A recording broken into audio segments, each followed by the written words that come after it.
السلام علیکم ورحمۃ اللہ وبرکاتہ۔ الحمدللہ والصلاۃ والسلام علی خیر خلق اللہ، اما بعد۔ آج پہلے پارے کا خلاصہ آپ کے سامنے بیان کریں گے۔ اللہ رب العالمین ہم سب کو قرآن کریم کو پڑھنے کی، سمجھنے کی اور اس کے مطابق زندگی بسر کرنے کی توفیق عطا فرمائے۔ پہلے پارے میں اس کے دو حصے ہیں۔ پہلے حصے میں سورہ فاتحہ ہے اور دوسرے میں سورہ بقرہ۔ سورہ فاتحہ، اس صورت میں 3 مضامین بیان ہوئے ہیں۔ فاتحہ کا معنی کھولنے والی، کیونکہ اسی سے قرآن کی ابتدا ہوتی ہے اور قرآن کھلتا ہے، اسی لیے اس کا نام فاتحہ رکھا گیا ہے۔ اور بھی اس صورت کے کئی نام ہیں اور اس کی فضائل پر کئی احادیث مروی ہیں۔ تو اس صورت میں 3 بنیادی طور پر مضامین بیان ہوئے ہیں۔ پہلے نمبر پر عقیدہ، دوسرے نمبر پر عبادت اور تیسرے نمبر پر منہج۔ عقیدہ، اس میں توحید ہے۔ توحید کے 3 حصے ہیں: توحید الوہیت، توحید ربوبیت اور توحید اسماء و صفات۔ تو یہ تینوں توحید کی قسمیں اسی صورت کے اندر موجود ہیں۔ الحمدللہ رب العالمین، تو الحمدللہ اس میں تمام تعریفیں اللہ کے لیے ہیں۔ اس میں توحید الوہیت ہے کہ اللہ الہ، مشکل کشا، حاجت روا، بگڑی بنانے والا صرف اللہ ہے، اس کے علاوہ کوئی نہیں۔ رب العالمین، رب تمام جہانوں کا پالنے والا، پروردگار، اس میں توحید ربوبیت ہے۔ اور رب کا معنی یہ ہے کہ ایک شے کی مکمل تربیت کرنے والا، اس کو آگے لے کر جانے والا، اسے بڑھانے والا، اور جیسے جیسے وہ آگے بڑھتی جائے، آگے چلتی جائے، وقت کے مطابق اس کی ضروریات کو بھی پورا کرے، تو اسے رب کہتے ہیں۔ الحمدللہ رب العالمین، تمام تعریفیں اس رب کے لیے جو تمام جہانوں کا پروردگار، پالنہار ہے۔ آگے الرحمن الرحیم، رحمان بے حد مہربان اور نہایت رحم کرنے والا۔ اس میں توحید کی تیسری قسم توحید اسماء و صفات ہے۔ تو الرحمن، رحمان کا معنی کہ سب پر مہربانی کرنے والا، نافرمانوں پر بھی رحم اور فرمانبرداروں پر بھی رحم، بات ماننے والوں کے لیے بھی مہربان اور نہ ماننے والوں پر بھی رحم کرنے والا۔ اور الرحیم کی جو صفت ہے وہ صرف مومنین کے لیے خاص ہے۔ تو یہ پہلا مضمون عقیدہ توحید اسی صورت کے اندر موجود ہے۔ اور دوسرا مضمون اس صورت کے اندر جو بیان ہوا وہ عبادت ہے۔ عبادت، ایاک نعبد و ایاک نستعین، اس میں عبادت آ جاتی ہے۔ ایاک کہ خالص اللہ، تیری ہی نعبد ہم عبادت کرتے ہیں، و ایاک نستعین اور تجھ ہی سے ہم مدد مانگتے ہیں۔ تو اس ایاک نعبد و ایاک نستعین میں 2 بیماریوں کا علاج بھی بتایا گیا ہے جو انتہائی خطرناک بیماریاں ہیں۔ پہلی بیماری ریا کی ہے اور دوسری تکبر کی، کہ جس انسان میں ریا ہو اس کی بھی ساری نیکیاں ضائع ہیں، اور جس میں تکبر ہو اس کی بھی ساری نیکیاں ضائع ہیں۔ تو ایاک نعبد میں ریا کا علاج بتایا جا رہا ہے کہ اللہ ایاک، خالص تیری ہی ہم عبادت کرتے ہیں۔ تو اس میں ریا کی جڑ کاٹ کر رکھ دی ہے کہ صرف تیری ہی، کسی کو دکھلانے کے لیے نہیں، کسی سے کچھ لینے کے لیے نہیں ہم عبادت کرتے۔ ایاک اللہ، خالصتاً تیری ہی عبادت کرتے ہیں۔ وَإِيَّاكَ نَسْتَعِينُ اور ہر قسم کی مدد تجھ سے مانگتے ہیں۔ ہم عاجز ہیں، ہم کچھ بھی نہیں کر سکتے، تیری مدد کی ضرورت ہے، تیری مدد کے علاوہ ہم کچھ نہیں کر سکتے۔ تو اس میں تکبر کی جڑ کاٹ کر رکھ دی۔ اور پھر اس صورت کا تیسرا جو مضمون ہے وہ منہج ہے، کیونکہ جب تک انسان کا عقیدہ درست نہ ہو اس وقت تک کوئی عبادت قابل قبول نہیں ہے، اور عبادت اس وقت تک ٹھیک نہیں ہو سکتی جب تک منہج ٹھیک نہ ہو۔ تو تینوں مضمون اسی صورت میں موجود ہیں: عقیدہ، عبادت اور منہج۔ منہج ہے اہدنا الصراط المستقیم، اللہ ہمیں سیدھا راستہ دکھا۔ منہج کا معنی راستہ، اللہ ہمیں مستقیم سیدھا راستہ دکھا۔ اور پھر آگے فرمایا کہ ہمیں راستے کا نہیں پتہ، راستے تو کئی ہیں، ہمیں کیا پتہ، کیسے پتہ چلے گا، تو خود ہمیں دکھا۔ اور پھر ساتھ ہی کہا صراط الذین انعمت علیہم، ان لوگوں کا راستہ دکھا جن لوگوں پر تیرا انعام نازل ہوا۔ تو یہ دعا بھی ہے جو عبادت کی قسم ہے کہ اللہ ہمیں تو سیدھا راستہ دکھا۔ اور دعا کی تمام شرائط اس کے اندر موجود ہیں کہ انسان سب سے پہلے اللہ کی تعریف کرتا ہے۔ دعا کے یہ آداب ہیں کہ سب سے پہلے اللہ کی تعریف کی جائے، اللہ کی حمد و ثنا بیان کی جائے، اور پھر اللہ رب العالمین کو اللہ کے نیک ناموں کا وسیلہ دیا جائے، اسماء و صفات کا وسیلہ دیا جائے، اور پھر اللہ رب العالمین کو اپنی عبادت کا وسیلہ دیا جائے۔ تو سب شرائط دعا کے آداب اس میں موجود ہیں۔ الحمدللہ رب العالمین میں اللہ کی حمد و ثنا ہے، الرحمن الرحیم میں اللہ رب العالمین کو ناموں کا وسیلہ دیا جا رہا ہے کہ اللہ تو رحمان بھی ہے، تو رحیم بھی ہے، اور پھر ایاک نعبد و ایاک نستعین کہہ کر اللہ سے یہ کہا جا رہا ہے کہ اللہ ہم تیری عبادت کرتے ہیں، ہم مشرک نہیں، ہم موحد ہیں، ہم اپنی اس عبادت کو پیش کرتے ہیں، یہ وسیلہ دیتے ہیں، تو ہماری دعا کو قبول فرما۔ اور سب سے اہم ترین دعا یہ ہے کہ انسان کو منہج مل جائے، سیدھا راستہ مل جائے، اور راستہ بھی ان لوگوں کا جن پر اللہ رب العالمین کا فضل و کرم ہوا۔ ایک حدیث میں آتا ہے کہ نبی کریم صلی اللہ علیہ وسلم فرماتے ہیں کہ سورہ فاتحہ جب بندہ پڑھتا ہے اللہ رب العالمین اس کا جواب دیتے ہیں، ہر آیت پر بندہ کہتا ہے الحمدللہ رب العالمین، اللہ رب العالمین فرماتے ہیں حمدنی عبدی، میرے بندے نے میری تعریف کی ہے۔ بندہ کہتا ہے الرحمن الرحیم، اللہ رب العالمین فرماتے ہیں اثنا علی عبدی، بندہ کہتا ہے مالک یوم الدین، اللہ رب العالمین جواب دیتے ہیں مجدنی عبدی۔ آگے بندہ پڑھتا ہے ایاک نعبد و ایاک نستعین، اللہ رب العالمین اس کا جواب دیتے ہیں کہ میرے بندے کے یہی لائق ہے کہ وہ میری ہی عبادت کرے اور مجھ ہی سے مدد مانگے۔ اور پھر اللہ رب العالمین فرشتوں سے کہتے ہیں میرے بندے نے میری تعریفیں کی، میری حمد و ثنا بیان کی، میری تمجید کی، اب میرا بندہ مجھ سے جو بھی دعا کرے گا میں اس کی دعا کو ضرور قبول کروں گا۔ تو آگے بندہ کہتا ہے اہدنا الصراط المستقیم، اللہ تو مجھے سیدھا راستہ دکھا، راستہ بھی ان لوگوں کا جن پر تیرا انعام نازل ہوا، غیر المغضوب علیہم ولا الضالین، مغضوب علیہ کا راستہ بھی نہ دکھا اور گمراہ لوگوں کا راستہ بھی نہ دکھانا۔ مغضوب وہ لوگ ہیں جو علم کے باوجود اس ٹھیک علم پر عمل نہیں کرتے، علم درست ان کے پاس موجود ہے لیکن اس پر عمل نہیں کرتے، اور ضالین سے مراد وہ لوگ ہیں جن کے پاس علم بھی ٹھیک نہیں ہے، گمراہ ہیں۔ تو ان دونوں کا راستہ نہ دکھانا، ان لوگوں کا راستہ دکھا جن پر تیرا فضل اور کرم نازل ہوا، انعام نازل ہوا۔ تو جیسے ہی بندہ دعا کرتا ہے اللہ رب العالمین آگے یہ پورا قرآن بطور ہدایت کے دے دیتے ہیں کہ ذالک الکتاب لا ریب فیہ ھدی للمتقین، یہ ہے کتاب، متقین کے لیے یہ ہدایت ہے۔ تو اس صورت کا اس پارے کا ایک حصہ اس صورت میں ہے، وہ کمپلیٹ ہوا۔ اگلے حصے میں سورہ بقرہ ہے، اور اس سورہ بقرہ میں 5 مضامین ہیں، 5 مضامین۔ سب سے پہلا مضمون اس صورت میں انسانوں کی قسمیں بیان کی گئی ہیں۔ انسانوں کی 3 قسمیں ہیں، ایک پکے مومن، دوسرے نمبر پر پکے کافر، اور تیسرے نمبر پر درمیان میں منافق۔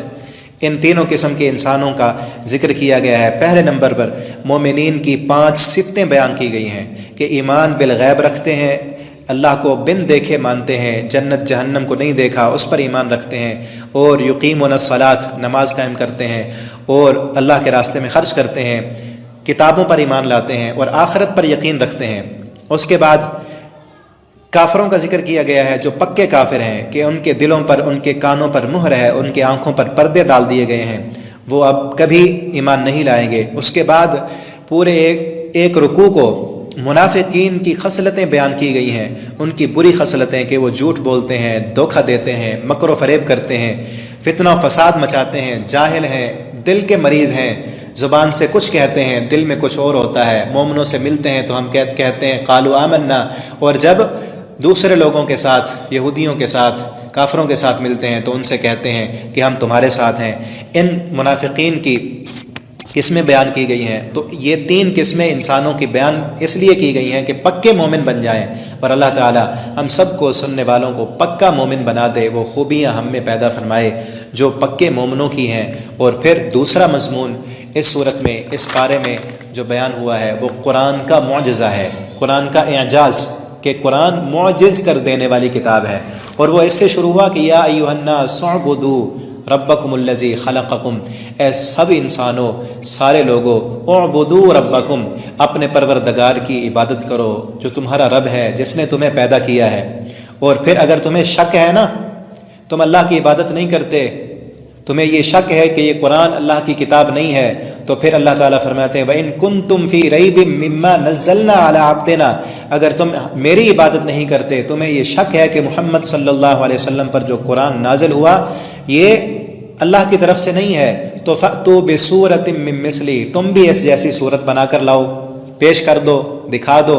اور اگر تم نہیں دکھا سکتے، نہیں لا سکتے، جب کہ تم اس بات پر عاجز ہو، تم ایک صورت بھی نہیں بنا سکتے، اور وَإِن لَّمْ تَفْعَلُوا وَلَن تَفْعَلُوا، اگر تم نہ لا سکو اور ہرگز تم لا ہی نہیں سکتے، تو فَاتَّقُوا النَّارَ الَّتِي وَقُودُهَا النَّاسُ وَالْحِجَارَةُ، پھر ڈر جاؤ اس آگ سے جس کا ایندھن انسان اور پتھر ہوں گے، اس سے ڈر کر ایک اللہ کے فرما بردار بن جاؤ۔ اس کے بعد تیسرا مضمون اس پارے میں جو بیان کیا گیا ہے وہ آدم علیہ السلام کی تخلیق کا واقعہ۔ اللہ رب العالمین نے آدم علیہ السلام کو بنایا اور آدم علیہ السلام کو علم دیا، اور فرشتوں نے عدم علم کا اقرار کیا، اور آدم علیہ السلام کو اللہ رب العالمین نے فرشتوں سے سجدہ کرایا، شیطان نے سجدہ کرنے سے انکار کر دیا تو وہ مردود ہوا۔ پھر اللہ رب العالمین نے آدم علیہ السلام کو اور حوا علیہ السلام کو جنت میں بھیجا، شیطان نے جا کر انہیں بہکایا۔ پھر اللہ رب العالمین نے آدم علیہ السلام کو زمین پر بھیج دیا۔ تو آدم علیہ السلام کی تخلیق کے واقعے کے بعد پھر بنی اسرائیل کے حالات بیان ہوئے ہیں، اور تقریباً سورت کے آخر تک بنی اسرائیل کا اس پورے پارے میں بنی اسرائیل کے حالات کو ذکر کیا گیا ہے۔ اور اسرائیل حضرت ابراہیم علیہ السلام کے دو بیٹے تھے، حضرت اسماعیل علیہ السلام اور حضرت اسحاق علیہ السلام۔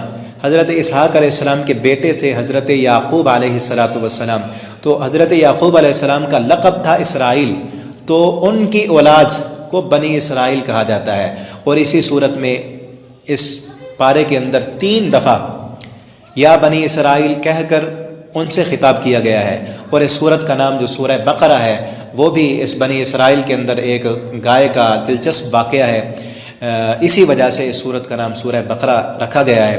تو بنی اسرائیل کے حالات کو بڑی تفصیل کے ساتھ بیان کیا گیا ہے۔ یہاں پر فرمایا وَظَلَّلْنَا عَلَيْكُمُ الْغَمَامَ وَأَنزَلْنَا عَلَيْكُمُ الْمَنَّ وَالسَّلْوَىٰ، اللہ نے اپنی نعمتیں گنوائی ہیں کہ ہم نے تمہارے اوپر بادلوں کے سائے کیے، تمہارے اوپر من و سلوہ نازل کیا، اور تمہارے لیے کیا کچھ کیا۔ وَإِذْ أَنْجَيْنَاكُم مِّنْ آلِ فِرْعَوْنَ، تمہیں فرعون کی غلامی سے نجات دی۔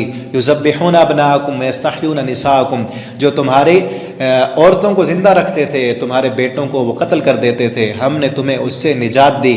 لیکن اللہ رب العالمین نے ان سارے واقعات میں یہ بیان فرمایا ہے کہ اللہ کی نعمتیں ہوئیں ان پر اللہ کا انعام ہوا، لیکن انہوں نے ہر موقع پر انبیاء کی مخالفت کی اور اپنی بے وقوفیاں ظاہر کی۔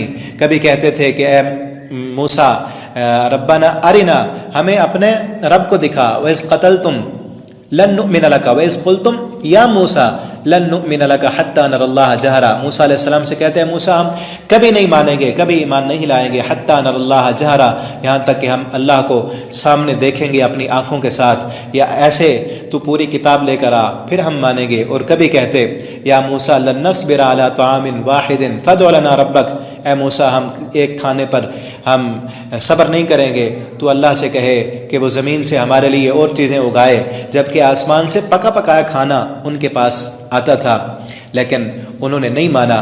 تو یہ سارے حالات اس لیے بیان کیے گئے نبی کریم صلی اللہ علیہ وسلم پر کہ یہ بنی اسرائیل اللہ رب العالمین نے ان کی نسل میں نبوت کا سلسلہ جاری کیا تھا، لیکن ان کی بدعمالیوں اور ان کی نافرمانیوں کی وجہ سے وہ منصب نبوت اب اسحاق علیہ السلام کی اولاد سے نکال کر اسماعیل علیہ السلام کی اولاد میں اللہ رب العالمین نے وہ منصب منتقل کر دیا، اور ہمارے نبی صلی اللہ علیہ وسلم جو کہ حضرت اسماعیل علیہ السلام کی اولاد سے تھے، اللہ رب العالمین نے اب وہ منصب ان سے اس لیے چھینا کہ ان کے یہ کرتوت جو سارے اس صورت میں تفصیل کے ساتھ بیان ہوئے ہیں، اس وجہ سے ان سے وہ منصب چھین لیا گیا، اور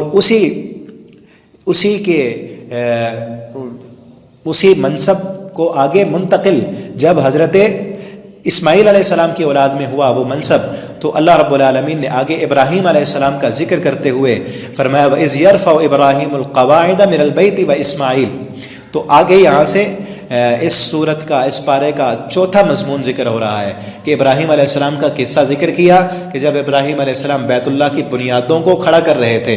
بیت اللہ کا ذکر یہاں اس لیے کیا کیونکہ اگلے پارے میں پارے کے شروع سے ہی تحویل قبلہ کے احکامات بیان ہوئے ہیں، تو اس پر یہودیوں کو اور عیسائیوں کو اعتراض ہو سکتا تھا کہ نبی کریم صلی اللہ علیہ وسلم نے اب قبلہ چینج کیوں کر لیا ہے۔ تو اس سے پہلے اس اعتراض کو حل کرنے کے لیے یہ بیان کر دیا کہ ابراہیم علیہ السلام جو تھے انہوں نے دراصل بیت اللہ کی بنیادوں کو کھڑا کیا تھا، اور ابراہیم علیہ السلام کا اصل قبلہ وہی تھا، اور بعد میں یہ قبلہ دیا گیا، اور تم سے اب قبلہ بھی وہ تبدیل کرا دیا گیا کہ وہ تمہارا جو منصب نبوت تھا وہ بھی ختم، اور جو تمہارا بنیاد تھا بیت المقدس قبلہ تھا وہ بھی اب ختم۔ اب منصب نبوت بھی اولاد اسماعیل علیہ السلام میں، اور قبلہ بھی اصل بیت اللہ کا، اس وجہ سے کہ تمہارے اندر اب خرابیاں تھیں، اور سب یہودیوں کے اندر جو خرابیاں تھیں وہ بیان کی گئی، اور امت محمدیہ کو اس سے بچنے کی تلقین کی گئی، اور ان یہودیوں سے یہ کہا گیا کہ تم جو ابراہیم علیہ السلام کو ماننے والے ہو اور بڑا یہ دعویٰ کرتے ہو کہ ہم ابراہیم علیہ السلام کی امت سے ہیں اور ہم ابراہیم علیہ السلام کی ملت اور طریقے پر ہیں، تو یہ کہا گیا کہ ابراہیم علیہ السلام تو پکے موحد تھے، اللہ رب العالمین کی عبادت کرنے والے تھے، اور یہاں تک بتایا گیا کہ ابراہیم علیہ السلام تو اس قدر موحد تھے کہ وَوَصَّى بِهَا إِبْرَاهِيمُ بَنِيهِ وَيَعْقُوبُ، ابراہیم علیہ السلام نے اپنی اولاد کو بھی توحید کی وصیت کی، اور خصوصاً حضرت یعقوب علیہ السلام اذ حضر یعقوب الموت، جب حضرت یعقوب علیہ السلام پر موت کا وقت آیا، انہوں نے اپنے بیٹوں کو بلا کر کہا لِمَ تَعْبُدُونَ مِن بَعْدِي، اے میرے بیٹو میرے جانے کے بعد تم کس کی عبادت کرو گے؟ تو سب نے کہا قالوا نعبد آباءک، ہم عبادت کریں گے الہ کا و الہ آبائک، آپ کے الہ کی اور آپ کے آباء و اجداد کا جو ایک الہ واحدہ، ایک ہی الہ ہے۔ تو یہ کہا جا رہا ہے کہ تم اگر کہتے ہو کہ ہم ابراہیم علیہ السلام کی ملت کے پیروکار ہیں، تو ابراہیم علیہ السلام تو پکے موحد تھے، ایک الہ کی عبادت کرنے والے تھے، تم نے کیوں اپنے دوسرے معبود اور مشکل کشا بنائے ہیں؟ تو یہاں تک ان 5 مضامین کا اختتام ہوتا ہے۔ اس پارے میں 2 حصے، ایک حصے میں سورہ فاتحہ، اس کے اندر 3 مضمون توحید، عبادت اور منہج، اور دوسرے حصے میں سورہ بقرہ، اور سورہ بقرہ کے اندر 5 مضامین۔ پہلا مضمون انسانوں کی قسمیں بیان کی گئیں، دوسرے مضمون میں قرآن کے اعجاز کا دعویٰ کیا گیا کہ ایک اللہ کی عبادت کرو۔ اگر تم یہ دعویٰ ہے ہمارا کہ تم یہ کہتے ہو کہ یہ قرآن محمد صلی اللہ علیہ وسلم اپنی طرف سے بناتے ہیں، تو ایک آیت تو بنا کر دکھاؤ، اگر نہیں بنا سکتے تو فاتقوا النار، آگ سے ڈر جاؤ، اور یہ قرآن رہتی دنیا تک یہ معجزہ ہے۔ اور تیسرا مضمون اس میں آدم علیہ السلام کی تخلیق کا واقعہ بیان کیا گیا، اور چوتھے مضمون میں جو کہ اس صورت کا بنیادی اور بڑا اس پارے کا بڑا لمبا مضمون ہے، اس میں بنی اسرائیل کے حالات ذکر کیے گئے، اور ان کی بدعمالیوں کی وجہ سے جو قبلہ تبدیل ہوا، اس سے پہلے یہ بتا دیا گیا کہ ابراہیم علیہ السلام موحد تھے، ایک اللہ کی عبادت کرنے والے تھے، تم تو موحد نہیں ہو، ایک اللہ کی عبادت کرنے والے نہیں۔ اور یہیں سے پارے کا اختتام ہوتا ہے۔ اللہ رب العالمین سے دعا ہے اللہ تعالی ہم سب کو قرآن کریم کو سمجھنے کی، اسے سیکھنے کی، پڑھنے کی توفیق عطا فرما دیں، اور اس قرآن کو قیامت کے دن ہم سب کے لیے سفارش کا ذریعہ بنا دیں۔